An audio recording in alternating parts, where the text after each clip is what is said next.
चलिए बच्चे शुरू करते हैं। बेटा आज का टॉपिक हमारा रेशो का ना लास्ट टॉपिक है, प्रॉफिटेबिलिटी रेशोज। ठीक है। प्रॉफिटेबिलिटी रेशोज का मतलब है बच्चे बिजनेस की प्रॉफिटेबिलिटी के बारे में बात करती हैं, बिजनेस की प्रॉफिटेबिलिटी बताती हैं। इन सभी रेशोज में हम 100 से मल्टीप्लाई करेंगे। 100 से मल्टीप्लाई करने का मतलब क्या हो गया, जो हमारा आंसर है वो कैसे आएगा बच्चे, परसेंटेज की टर्म्स में आएगा। ठीक है। चलिए शुरुआत करते हैं, ध्यान से समझते जाएंगे। पहली रेशो आज हमें समझने का काम करना है बच्चे बहुत सारा। फर्स्ट रेशो हमारे पास ग्रॉस प्रॉफिट रेशो। ठीक है। ग्रॉस प्रॉफिट रेशो का फॉर्मूला हम ऑलरेडी कई बार इन्वेंट्री टर्नओवर रेशो में भी बीच में पढ़ चुके हैं। तो इसका फॉर्मूला हो गया बच्चे मेरे पास gross profit upon net sales. और नेट सेल्स के लिए की जगह हम क्या वर्ड यूज करते हैं, RFO into 100। Gross profit upon net sales into 100। अब ग्रॉस प्रॉफिट कैसे आता है ये हमने ऑलरेडी पढ़ा। अगर हम RFO में से कॉस्ट ऑफ RFO को माइनस कर दें, कॉस्ट ऑफ RFO का एक और नाम हमने क्या पढ़ा बच्चा, COGS। ठीक है। सभी को बात समझ में आती है बच्चे। फिर दूसरी रेशो हमें पढ़नी है नेट प्रॉफिट रेशो। देखिए ये हमने पढ़ा हुआ है 11th क्लास में, ये हमारा ट्रेडिंग अकाउंट से आता है, ये प्रॉफिट एंड लॉस अकाउंट से आता है। यहाँ statement of profit and loss बनेगी क्योंकि हम कंपनीज की बात कर रहे हैं। तो नेट प्रॉफिट रेशो का बच्चे मेरे पास फॉर्मूला हो गया नेट प्रॉफिट या फिर प्रॉफिट आफ्टर टैक्स, पैट भी बोल सकते हैं आप इसको, profit after tax upon RFO into 100। ठीक है, अपॉन RFO इंटू 100। यानी कि जो मेरा इसका रिलेशन हो गया, ये रिलेशन हो गया ग्रॉस प्रॉफिट और RFO का, इसमें रिलेशन हो गया नेट प्रॉफिट और RFO का। ठीक है। अभी मैं आपको बड़ी सारी चीज़ें बताने वाला हूँ, आज बहुत सारी चीज़ें समझनी है बच्चे ध्यान से। फिर आती है हमारे पास operating ratio. Operating ratio, operating ratio का फॉर्मूला हो गया cost of RFO plus operating expenses, cost of RFO plus operating expenses upon RFO। RFO यानी कि net sales into 100। Cost of RFO हमें पता है, अभी ऑपरेटिंग एक्सपेंस क्या होता है, कैसे फाइंड आउट करेंगे, मैं आज की क्लास में सारा बताऊंगा आपको। ये सारा समझना है हमें ध्यान से। तो cost of RFO plus operating expenses upon RFO। फिर बच्चे अगली बात समझनी है हमें, इन दोनों को कलेक्टिवली ऑपरेटिंग कॉस्ट भी बोला जा सकता है। मतलब cost of RFO plus operating expenses equals to operating cost. मतलब इन दोनों को न्यूमरेटर में हम या तो ये रखेंगे या इनकी जगह एक वर्ड क्या रख सकते हैं, ऑपरेटिंग कॉस्ट। ठीक है बच्चे। फिर ऑपरेटिंग प्रॉफिट रेशो। निशा बच्चे आप ही को दिक्कत आ रही है मुझे लग रहा है, या आप अपना नेट चेक करो। फिर ऑपरेटिंग प्रॉफिट रेशो, इसका फॉर्मूला ऑपरेटिंग प्रॉफिट। बच्चे सभी को स्क्रीन ब्लर है क्या, ये बार बार क्या। देखो बच्चे अगला ऑपरेटिंग प्रॉफिट रेशो का फॉर्मूला है मेरे पास operating profit upon RFO into 100। Operating profit upon RFO into 100। अभी ऑपरेटिंग प्रॉफिट कैसे आएगा ये मैं आपको बताने वाला हूँ। अब कुछ इंपॉर्टेंट चीजें समझेंगे। जो ऑपरेटिंग ये रेशो है ना बेटा, ये ऑपरेटिंग रेशो बात करती है एक्सपेंसेस की। देखो हमने न्यूमरेटर में लिखा है COGS plus operating expense upon RFO। इन चारों रेशोज में आप समझे रिलेशन तो सभी का RFO से ही है ना, रिलेशन तो सभी का हम सेल से ही बात कर रहे हैं। तो हमारे पास ये रेशो बात करती है एक्सपेंस की और ये रेशो बात करती है प्रॉफिट की। दोनों रेशोज में बच्चे कंफ्यूज हो जाते हैं। ये ऑपरेटिंग रेशो है, ये ऑपरेटिंग प्रॉफिट रेशो है। तो जो भी रेशो एक्सपेंस बताती है, मेरी एक सिंपल सी बात याद रखेंगे आपके वाइवा के लिए, MCQs के लिए, जो भी रेशो एक्सपेंस बताती है वो कम होना अच्छा होता है, और जो भी रेशो प्रॉफिटेबिलिटी बताती है वो ज्यादा होना अच्छा होता है।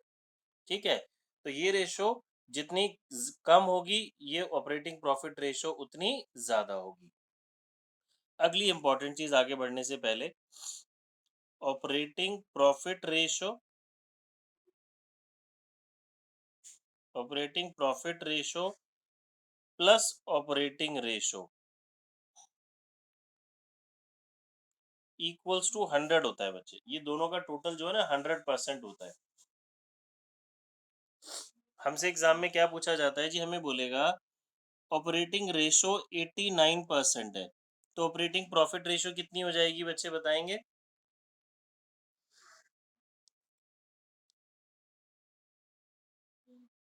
टोटल दोनों का 100% है, वो 89% है, तो ऑपरेटिंग प्रॉफिट रेशो कितनी हो जाएगी बच्चे? 12 कैसे 11, ये कितनी हो जाएगी मेरी? 11%। ठीक है, बात सभी को समझ में आ रही है? हमने अभी कुछ ज्यादा नहीं समझा, थोड़ा थोड़ा सा समझ रहे हैं। एक तो ये बात समझी, इस यहाँ पे न्यूमरेटर की जगह मैं ऑपरेटिंग कॉस्ट रख सकता हूँ। ये रेशो एक्सपेंस बता रही है, ये प्रॉफिट बता रही है, ये कम होना अच्छा है, ये ज्यादा होना अच्छा है, और इन दोनों का टोटल कितना होता है? 100% होता है। फिर एक और रेशो, फिर मैं इनको डिटेल में हम पढ़ना शुरू करेंगे। Return on capital employed.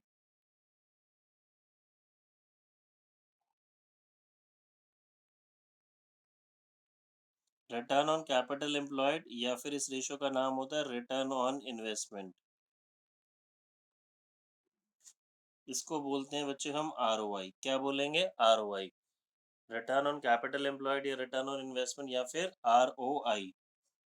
तो मेरा इसका फॉर्मूला होता है बच्चे EBITD, earning before interest tax and dividend, earning before interest tax and dividend upon capital employed into 100।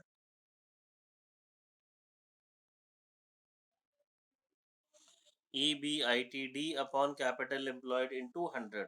अब ये EBITD कैसे आएगा, ऑपरेटिंग प्रॉफिट कैसे आएगा, इन सब की अभी हम बात करने वाले हैं। देखो बच्चे, इसमें किसी को इतने में कोई डाउट है तो पूछ लीजिए।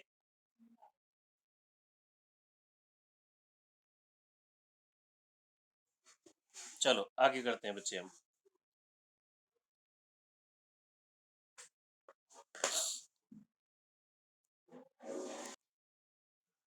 ठीक है बच्चे, देखो अब इसको ना हमें डिटेल में पढ़ना है, इतनी बात सभी को आ गई।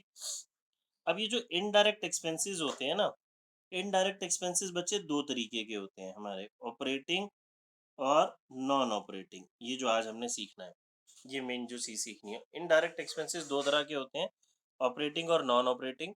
Operating which are directly related to business, non operating which are not directly related to business. ठीक है, ये वाली देखो, मैं पीडीएफ ऑलरेडी मैं आपको भी सारा लिख के समझा रहा हूँ रजिस्टर में, और ये मैंने पूरा पेज आपको ऑलरेडी पहले जब ये चैप्टर शुरू कराया था तो इसकी पूरी पीडीएफ मैं आपको ऑलरेडी भेज चुका हूँ, ये वाले सारे नोट्स की। ठीक है ना, तो मैं आपको बट अभी लिख लिख के पूरा समझा देता हूँ। अब इसी प्रॉफिटेबिलिटी स्टेटमेंट को हम और डिटेल में पढ़ते हैं। देखिए, इसी में स्टेटमेंट को दोबारा लिखता हूँ। सेल्स यानी कि आरएफओ में से मैं सीओजीएस यानी कि कॉस्ट ऑफ आरएफओ माइनस करूंगा तो ग्रॉस प्रॉफिट आता है। ठीक है, अब यहाँ जो मैंने एक वर्ड लिख दिया था इनडायरेक्ट एक्सपेंस, इसको मैं एक्सपैंड कर देता हूँ। मैंने बोला इनडायरेक्ट एक्सपेंसेस दो तरीके के हैं, ऑपरेटिंग और नॉन ऑपरेटिंग। बच्चे इसको हम खोल देते हैं। तो पहले हमने एक बेसिकली मुझे क्या बात समझनी है, एक्सपेंसेस तो माइनस ही होंगे और इनकम प्लस होगी। तो ऑपरेटिंग इनकम माइनस हो गई, सॉरी ऑपरेटिंग एक्सपेंस माइनस हो गया और ऑपरेटिंग इनकम प्लस हो गई। ये क्या होते हैं ये अभी मैं बताऊंगा, पहले टेबल समझ लें। ठीक है, ग्रॉस प्रॉफिट में से operating expense minus operating income plus. तो बच्चे जो मेरे पास आएगा उसे बोलते हैं हम ऑपरेटिंग प्रॉफिट। देखिए इस रेशो में वर्ड आ रहा था ना ऑपरेटिंग प्रॉफिट, अब ये ऑपरेटिंग प्रॉफिट निकलेगा कहाँ से वो हमें पता चल गया, कैसे डराइव होगा। क्योंकि हम फॉर्मूले तो एक लिमिटेड ही याद रख सकते हैं, अगर मैं कॉन्सेप्ट समझ लूंगा, मुझे ये देगा तो भी मैं फाइंड आउट कर सकता हूँ, ये देगा तो भी ये फाइंड आउट कर सकता हूँ। फिर नॉन ऑपरेटिंग एक्सपेंस माइनस करेंगे और नॉन ऑपरेटिंग इनकम प्लस करेंगे। बच्चे अगर आप ध्यान से देखें तो एक्सपेंस कोई भी है हम माइनस कर रहे हैं, इनकम कोई भी है हम प्लस कर रहे हैं। तो बच्चे ये मेरे पास आ जाएगा EBITD। EBITD की फुल फॉर्म क्या हो गई? Earning before interest, tax and dividend.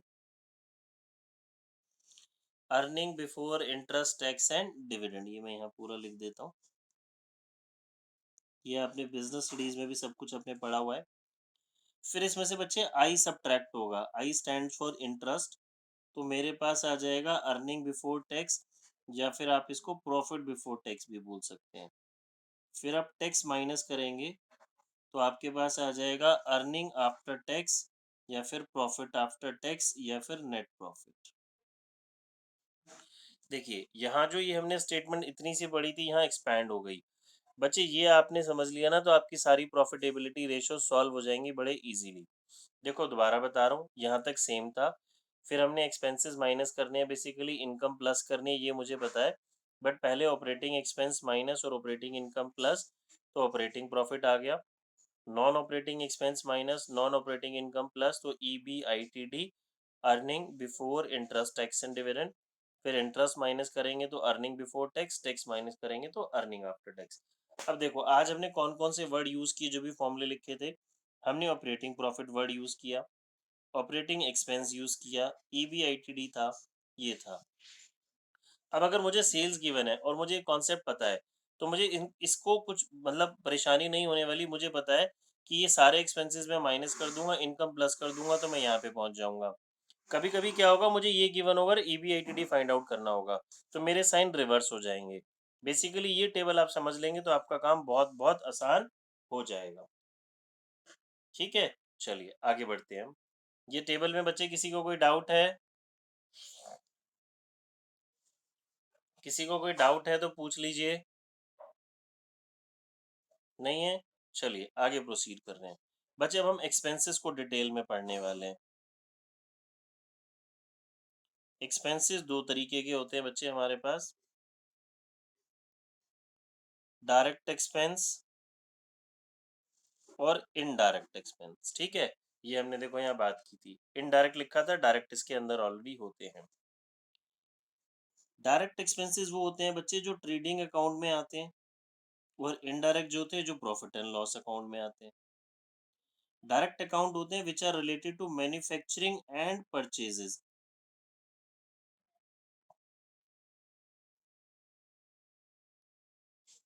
जो सामान बनाते टाइम या सामान खरीदते टाइम होते हैं। और इनडायरेक्ट एक्सपेंस जो किससे रिलेटेड होते हैं बच्चे, हमारे सेल्स से रिलेटेड होते हैं। मतलब अगर कोई ऐसा खर्चा है जो सामान बनाते टाइम या खरीदते टाइम हो रहा है, तो वो डायरेक्ट हो गया। जो सामान बेचते टाइम होता है तो वो इनडायरेक्ट हो गया। आपको अगर 11th क्लास याद हो, तो जो ट्रेडिंग अकाउंट में होते थे वो डायरेक्ट हैं, जो प्रॉफिट एंड लॉस अकाउंट में होते थे वो इनडायरेक्ट हैं। अब डायरेक्ट एक्सपेंस बच्चे याद रखेंगे, यहाँ इसके अंदर इंक्लूड होते हैं ऑलरेडी, क्योंकि कॉस्ट ऑफ RFO का क्या फॉर्मूला पढ़ा था हमने, openings inventory plus purchases plus direct expense minus closing inventory, तो इसके अंदर वो ऑलरेडी इंक्लूड होते हैं। ठीक है, आगे प्रोसीड करें। इनडायरेक्ट एक्सपेंस फिर हमने पढ़ा फर्दर, दो तरीके के होते हैं। कौन से? ऑपरेटिंग और नॉन ऑपरेटिंग, ऑपरेटिंग और नॉन ऑपरेटिंग। ये समझ लेंगे तो ये वाली सारी दुविधा भी आपकी सॉल्व हो जाएगी। ठीक है, देखो मैं आपको PDF से वहीं से दिखा देता हूँ, सारा लिखने की जगह, लिखने में बहुत टाइम जाएगा। एक्सपेंसेस डायरेक्ट और इनडायरेक्ट। डायरेक्ट जो हमारे ट्रेडिंग अकाउंट से होगा, related to purchases, factory and purchases, like factory sorry wages, factory rent, manufacturing expense, carriage, cartage, CFC inward, CFC on purchase और या फ्रेट। ये बच्चे CFC क्या है? ये आपका साइंस वाला क्लोरोफ्लोरोकार्बन नहीं है। ये CFC क्या है? 3 वर्ड्स होते हैं, मैं क्लास में आपको सिखाया हुआ है, जो बच्चे ऑफलाइन आते हैं या 11th में पढ़े हुए उनको भी तब भी बताया था। कैरेज, फ्रेट, कार्टेज, 3 वर्ड होते हैं ना हमारे पास, तो तीनों को शॉर्ट में मैंने लिख दिया। क्वेश्चन में कैरेज लिखा हो, कार्टेज लिखा हो, फ्रेट लिखा हो, या फिर carriage inward, freight inward, cartage inward, carriage on purchase, freight on purchase, carriage on purchase, यानी कि परचेजेस से रिलेटेड। ठीक है, ये हमारे डायरेक्ट एक्सपेंसेस हो गए। ये और बहुत सारे भी हो सकते हैं जो हमारे चैप्टर में जनरली बार बार यूज होते हैं, मैंने वो नाम यहाँ आपके लिए लिख दिए। इनडायरेक्ट जो प्रॉफिट एंड लॉस में होते हैं, ये दो तरह के हो गए बच्चे मेरे पास, ऑपरेटिंग एक्सपेंस और non operating expense. Operating expense देखिए हमने यहाँ यूज किया था, ऑपरेटिंग एक्सपेंस का कॉन्सेप्ट होता है बच्चे which are directly related to business, जो बिजनेस के एक्सपेंसेस होते हैं। जैसे कि देखो ये हैं तो सेल्स वाले ही, जो प्रॉफिट एंड लॉस में आते हैं ये दोनों ही, बट कुछ डायरेक्टली बिजनेस से रिलेटेड होते हैं, कुछ डायरेक्टली बिजनेस से रिलेटेड नहीं होते। मैं आपको शॉर्ट में समझाऊं, जैसे बैड डेप्ट है, डेप्रिसिएशन है, वो तो बिजनेस आप करेंगे तो होगा ही होगा। बट लॉस बाय फायर है, ये हमारा नॉन ऑपरेटिंग एक्सपेंस हो गया। ये बिजनेस का रूटीन नेचर का खर्चा नहीं है लॉस बाय फायर। आ रही है बात बच्चे सभी को समझ? तो ऑपरेटिंग एक्सपेंस के देखिए एग्जांपल हैं, बैड डेप्ट, advertisement, CFC outward, depreciation, CFC on sale, discount allowed, office and administration, selling and distribution. Non operating में loss by fire, loss on sale. Income में मेरे पास आ जाएगा जी ऑपरेटिंग। अच्छा ये पहले देखो, इसमें तो कोई डाउट नहीं है ना बच्चे, ये अच्छे से आई थिंक सभी को क्लियर होना चाहिए। कोई डाउट हो तो आप प्लीज पूछ लेंगे, बार बार मैं बोल रहा हूँ। आपने ये आज वाला काम समझ लिया तो प्रॉफिटेबिलिटी रेशियो सारी इजीली सॉल्व हो जाएंगी बच्चे। फिर इनकम हमारे पास दो तरह की होती है जी, ऑपरेटिंग और नॉन ऑपरेटिंग। ये भी हमारे पास आएगा क्योंकि अभी हमने पढ़ा। तो ऑपरेटिंग इनकम कौन सी हो गई बच्चे हमारी? ऑपरेटिंग इनकम के दो ही एग्जाम्पल होते हैं, याद रखेंगे, discount receive and commission receive. और नॉन ऑपरेटिंग इनकम में रेस्ट ऑल। ऑपरेटिंग इनकम के दो ही एग्जाम्पल है, नॉन ऑपरेटिंग इनकम में रेस्ट ऑल हो गया। जैसे कि profit on sale of fixed assets, dividend receive, interest receive, वो सारी मेरी क्या हो गई? Non operating income. ठीक है बच्चे? किसी बच्चे देखिए ग्रॉस प्रॉफिट रेशियो से शुरुआत कर रहे हैं। फॉर्मूला क्या था हमारे पास इसका? Gross profit upon R F O into 100। Profitability ratio है, इंटू 100 होगा, आंसर परसेंटेज में आएगा। और ये क्या बताती है? हमारा ग्रॉस प्रॉफिट और सेल्स का रिलेशन बताती है। मुझे cost of R F O given है, रेवेन्यू फ्रॉम ऑपरेशन गिवन है। ठीक है, बहुत सिंपल सा क्वेश्चन है। Formula gross profit upon R F O. R F O मेरे पास है, ग्रॉस प्रॉफिट कैसे आ जाएगा? आरएफओ में से कॉस्ट यानी कि सेल्स में से सीओजीएस माइनस कर देंगे तो आपके पास ग्रॉस प्रॉफिट आ जाएगा। ठीक है, फिर 114। बच्चे सारे होमवर्क आप करते रहेंगे, जो जो मैं छोड़ता जाऊंगा। ग्रॉस प्रॉफिट ये रहा, आरएफओ ये रहा, सेल्स रिटर्न गिवन है। बच्चे मैंने आपको एक बात बताई थी इस चैप्टर में, जब कभी भी हम परचेजेस या सेल्स की बात करेंगे तो ऑलवेज नेट लेनी होती है। नेट का मतलब परचेज रिटर्न और सेल्स रिटर्न माइनस करने के बाद। तो मुझे यहाँ पे बताएंगे आरएफओ में से क्या सेल्स रिटर्न सब्ट्रैक्ट होगी? जल्दी से बताएंगे बच्चे, क्या आरएफओ में से सेल्स रिटर्न सब्ट्रैक्ट होगी?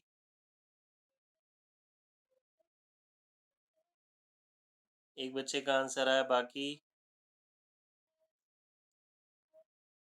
दो। सोनाली एंड निशा, निष्ठा इज सेइंग नो। बाकी लोग बेटा जल्दी जल्दी रिप्लाई करें। नहीं होगी।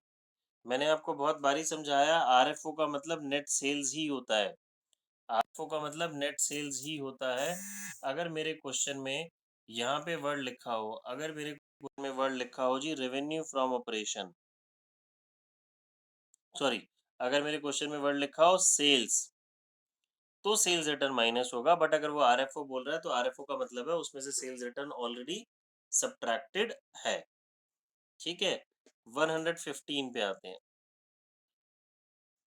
नेट सेल्स गिवन है, ग्रॉस प्रॉफिट गिवन है बच्चे ऑन कॉस्ट। देखिए ग्रॉस प्रॉफिट क्वेश्चन साइलेंट होता है तो सेल्स का होता है, बट यहाँ ऑन कॉस्ट गिवन है। इसको करते हैं,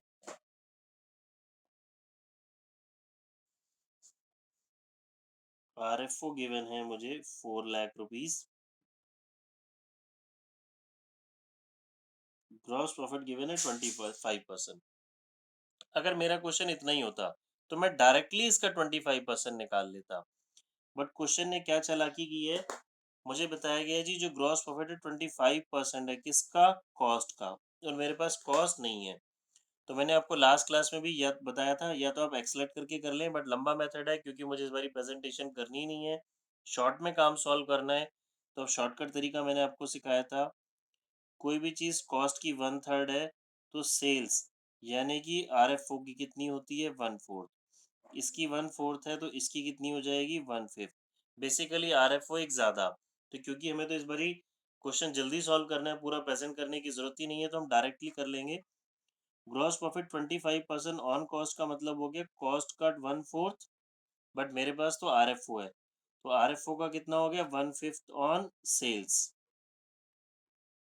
RFO का क्या हो गया बच्चे 1/5 ऑन सेल्स, तो डायरेक्टली हो जाएगा जी। तो देखिए ना, हमें तो टाइम सेव करना है। 4 लाख का 1/5 ग्रॉस प्रॉफिट मेरा आ गया 80,000। ओरली कर सकते हैं आप इसे, ये तो मैंने आपको समझाने के लिए लिख के दिखाया है।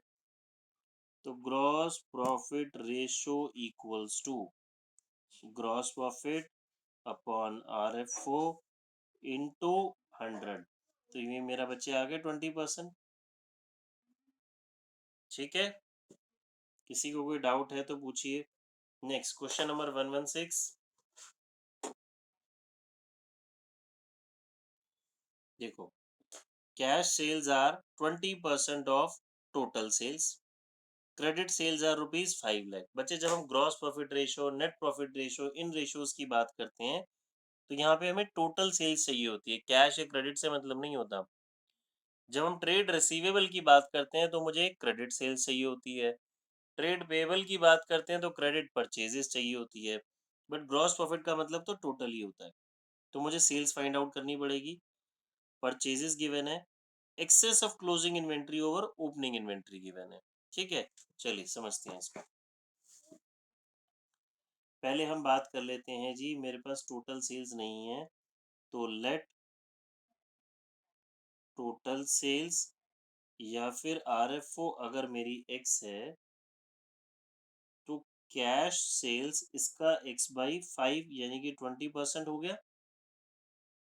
Total sales minus cash sales equals to credit sales. Total sales minus cash sale equals to credit sales. Credit sales मुझे 5 लाख गिवन है, 4x/5 equals to credit sale कितनी हो गई 5 lakh. x equals to 5 lakh into 5/4, तो ये आ जाएगा मेरे पास 6,25,000। देखिए, एक मेरे पास एक्स चीज आ गई। ठीक है, अब मुझे ग्रॉस प्रॉफिट फाइंड आउट करना है। तो ग्रॉस प्रॉफिट फाइंड आउट करने के लिए COGS या फिर कॉस्ट ऑफ RFO का formula opening inventory plus purchases plus direct expense minus closing inventory. Formula हमें आता है opening inventory plus purchases plus direct expense minus closing inventory. बच्चे, डायरेक्ट एक्सपेंस नहीं है तो हमने पढ़ा था, हम इसको छोड़ देते हैं। मैं इसको ऐसे लिख सकता हूँ कि इस फॉर्मूले को opening inventory minus closing inventory plus purchases. देखिए, इसमें तो कोई फर्क नहीं है ना, अभी ओपनिंग में से क्लोजिंग माइनस हो रहा है, तो इसका मतलब एक्सेस ऑफ ये ओपनिंग है या एक्सेस ऑफ क्लोजिंग है, ये एक्सेस ऑफ ओपनिंग है। मेरे क्वेश्चन में देखिए क्या गिवन है, एक्सेस ऑफ क्लोजिंग। मेरे को बताया गया जी क्लोजिंग ज्यादा है, और नॉर्मली क्या होता है ओपनिंग ज्यादा होता है। तो यानी कि ये फिगर मेरे पास हो गई इस फॉर्मूले में -25,000 प्लस परचेजेस हैं 4 लाख रुपीस। तो इसको हम सॉल्व करेंगे। कॉस्ट ऑफ RFO आ गया 375।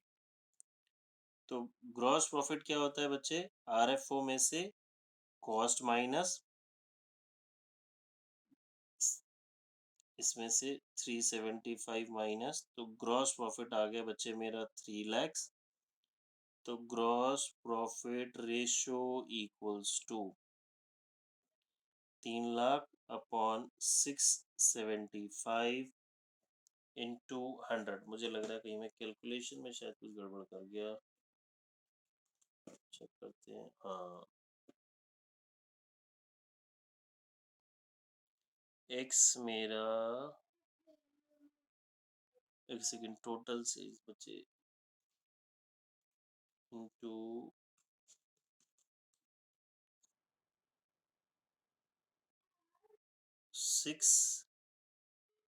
625 है मैंने, अच्छा 675 लिख दिया। हाँ, बोला शायद सही था मैंने, मैं वही कह रहा हूँ कहीं गड़बड़ हो गई। 625 माइनस 375 250। हाँ, ग्रॉस प्रॉफिट 250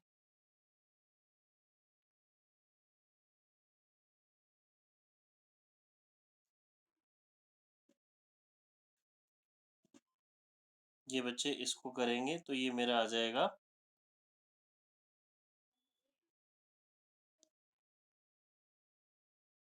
40%। ठीक है, चलो बच्चों एक बारी हम रिज्वाइन करते हैं, फिर रिज्वाइन करके करते हैं इसको। ठीक है बच्चे, देखिए क्वेश्चन नंबर,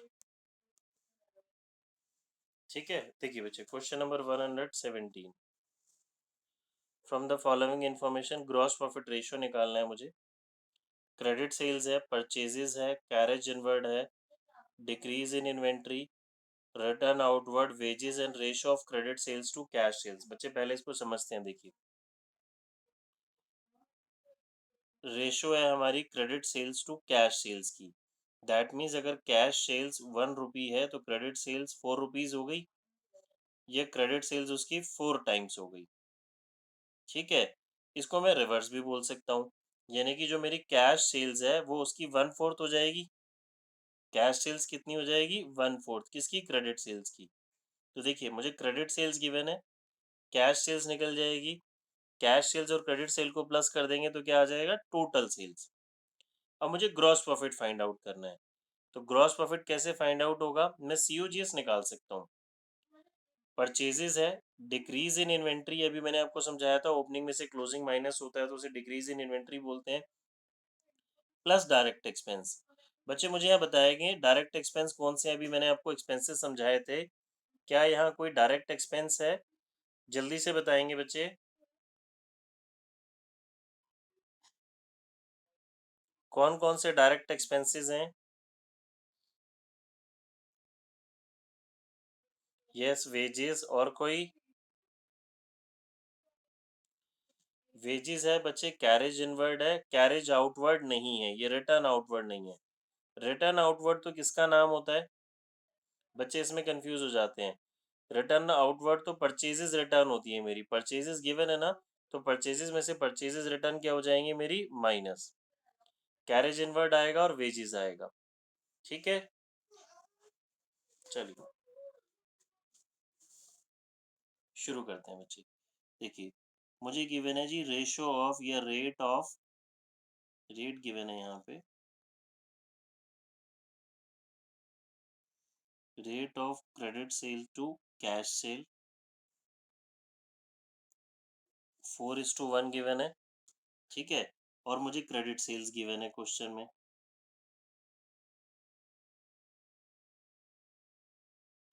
ये मेरी 5 लाख है।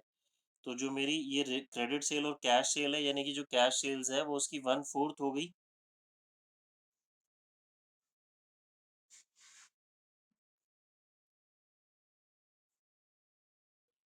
1,25,000। तो टोटल सेल्स या आरएफओ बच्चे मेरी 6,25,000 हो जाएगी। ठीक है, अब मुझे क्या निकालना है? सीओजीएस। सीओजीएस आ जाएगा बच्चे, मैंने भी समझा दिया, डायरेक्टली लिख रहा हूँ।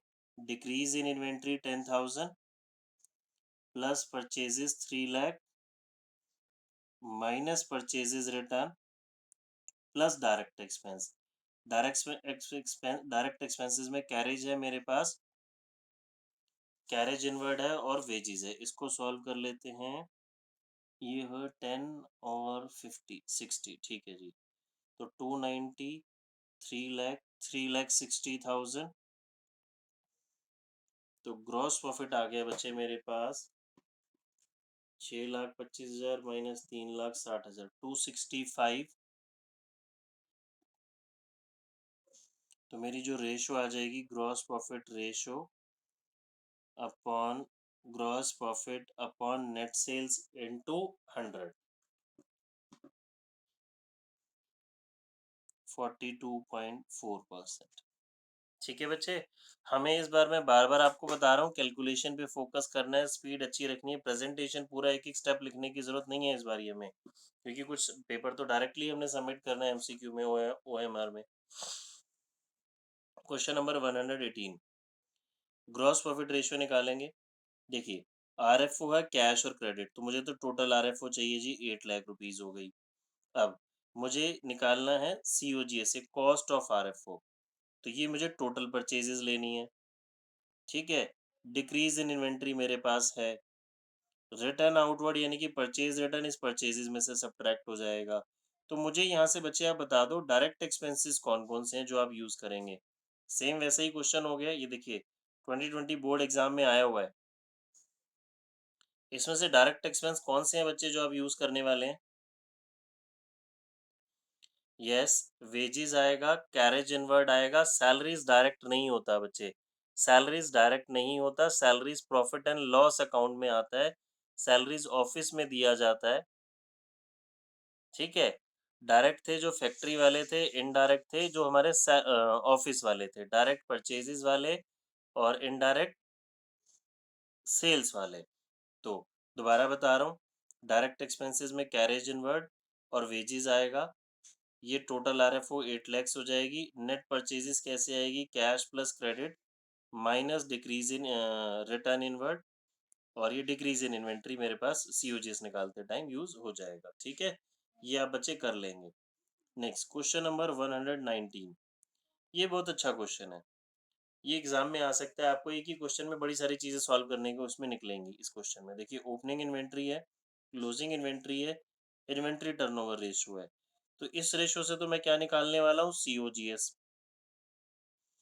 और सेलिंग प्राइस है 25% above cost, gross profit ratio निकालनी है। देखिए कुछ मुश्किल क्वेश्चन नहीं है। हमने फॉर्मूला लिखा बच्चे, इन्वेंट्री टर्नओवर रेशियो का formula cost of RFO upon average inventory. देखिए एवरेज इन्वेंट्री है मेरी 8, कॉस्ट ऑफ RFO मुझे पता नहीं। Average inventory opening plus closing upon 2, 2 lakh plus 1 20, 3 20, 3 20 upon 2, 160, 160 हो जाएगा। एवरेज इन्वेंट्री समझ में आ गया। ये मुझे 8 टाइम्स गिवन है, opening plus closing upon 2, cross multiply करेंगे, कॉस्ट ऑफ RFO आ जाएगा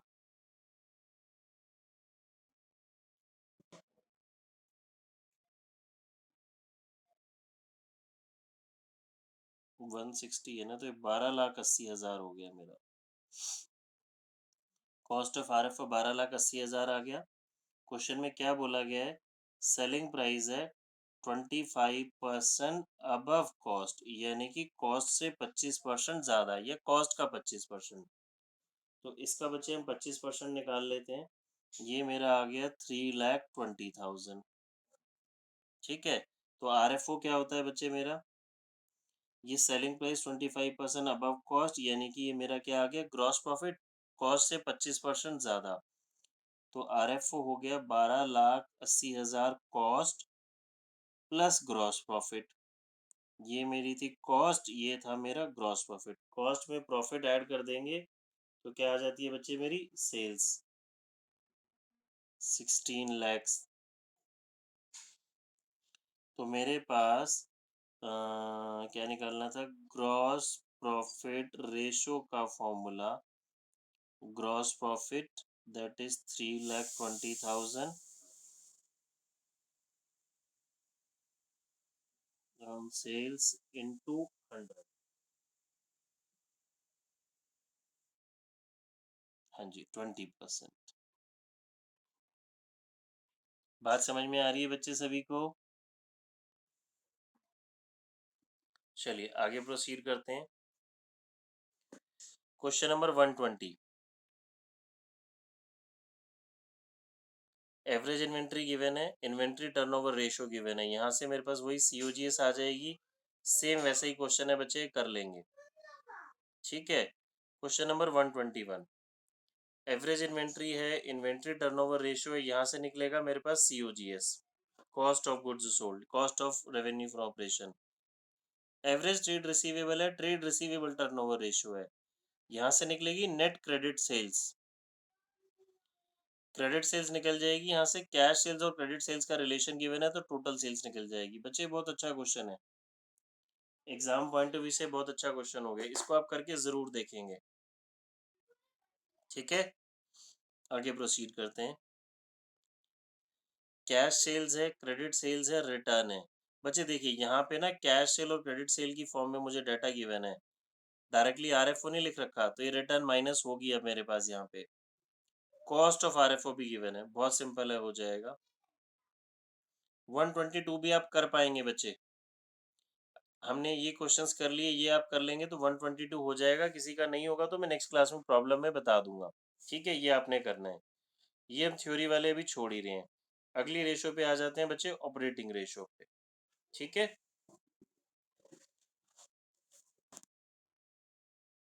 देखिए अभी हमने पढ़ा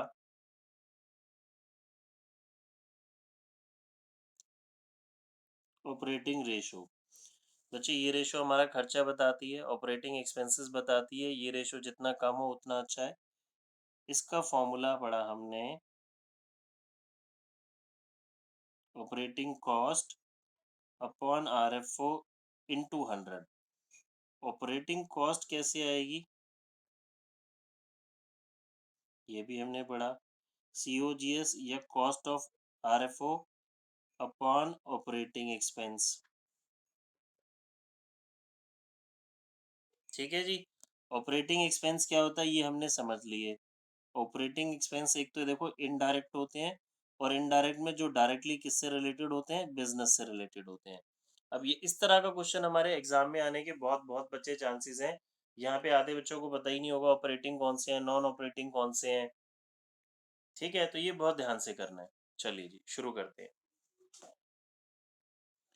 question number 124, cost of RFO given है, ऑपरेटिंग एक्सपेंसेस गिवन है, आरएफओ कैश सेल्स है और रिटर्न है जी। देखिए तो बहुत ही सिंपल क्वेश्चन है। न्यूमरेटर में 3 लाख प्लस 120 सब कुछ गिवन है आपको, और डिनोमिनेटर में आ जाएगा 5 लाख, क्योंकि कैश सेल्स गिवन है, इसमें से रिटर्न माइनस होगा। ठीक है, फिर आरएफओ गिवन है, कॉस्ट ऑफ आरएफओ गिवन है, ऑपरेटिंग कॉस्ट गिवन है। अब ऑपरेटिंग कॉस्ट गिवन है तो बच्चे मेरे पास न्यूमरेटर तो है ही, ठीक है। डिनोमिनेटर में कि सीधा क्या आ जाएगा मेरे पास, आरएफओ 12 लाख। तो cost of revenue from operation की कोई ज़रूरत नहीं है, कंफ्यूज नहीं होना। बहुत सारे बच्चे इसको भी प्लस कर देंगे एग्जाम में, उन्होंने ऐसी ऑप्शन ज़रूर दे रखी होगी। ठीक है, आगे प्रोसीड करते हैं। 126 देखिए जी, अच्छा क्वेश्चन है। ऑपरेटिंग रेशो है मेरे पास 92%, ऑलरेडी सॉल्व करके दे दिया। ऑपरेटिंग रेशो 92%, ऑपरेटिंग एक्सपेंस है 94,000, आरएफओ है 6 लाख, और सेल्स रिटर्न गिवन है। बच्चों देखिए क्लियरली आरएफओ लिखा है, तो अब सेल्स रिटर्न का कोई काम नहीं है, मुझे cost of RFO find out करना है।